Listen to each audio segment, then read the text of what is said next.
Hi friends, Hasini பேசுறேன். எல்லாரும் நல்லா இருப்பீங்கன்னு நம்புறேன். பெண் குழந்தைகளின் பாதுகாப்பு இன்று இல்லையெனில் நாளை இல்லை. இந்த உலகத்தில் அம்மாவாகவும் மகளாகவும் சகோதரியாகவும் வாழும் ஒவ்வொரு பெண் குழந்தைக்கும் பாதுகாப்பு ஒரு உரிமை, தயவு அல்ல.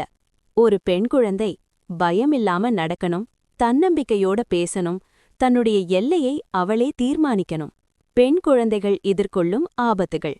இன்று பெண் குழந்தைகள் வீட்டுக்குள்ளே, பள்ளியில, ஆன்லைன்ல, தெருவுல எங்கெல்லாம் போனாலும் கவனிக்கப்பட வேண்டிய சூழ்நிலையில்தான் இருக்கிறாங்க. சில சமயம் அவர்கள் சொல்லும் வார்த்தைகளே சும்மா இருன்னு மூடப்படுது. பாதுகாப்பு யாருடைய பொறுப்பு? பெற்றோர்கள், பள்ளிகள், சமூகம், அரசு. ஆனா முக்கியமா நாம எல்லாரும் பெண் குழந்தைக்கு பாதுகாப்பு கற்றுக் கொடுக்கணும். அதே நேரத்துல ஆண் குழந்தைகளுக்கும் மரியாதை கற்றுக் கொடுக்கணும். பெற்றோர்களுக்கான முக்கிய அறிவுரை: நல்லதா கெட்டதான்னு விளக்குங்க. யார நம்பலாம், யார நம்பக்கூடாதுன்னு சொல்லுங்க. உடல் எல்லைகள் பற்றி தெளிவா பேசுங்க.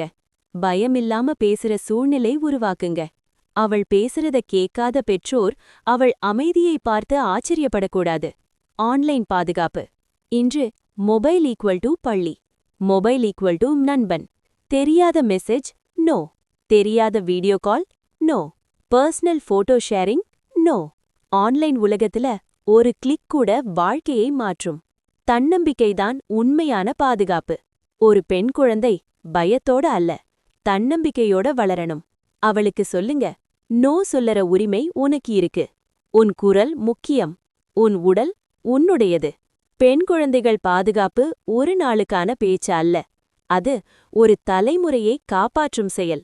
ஒரு பெண் குழந்தை பாதுகாப்பாக இருந்தால் ஒரு சமூகம் பாதுகாப்பாக இருக்கும். இந்த வீடியோ ஒவ்வொரு பெற்றோருக்கும் சென்று சேரட்டும். Like, share, subscribe.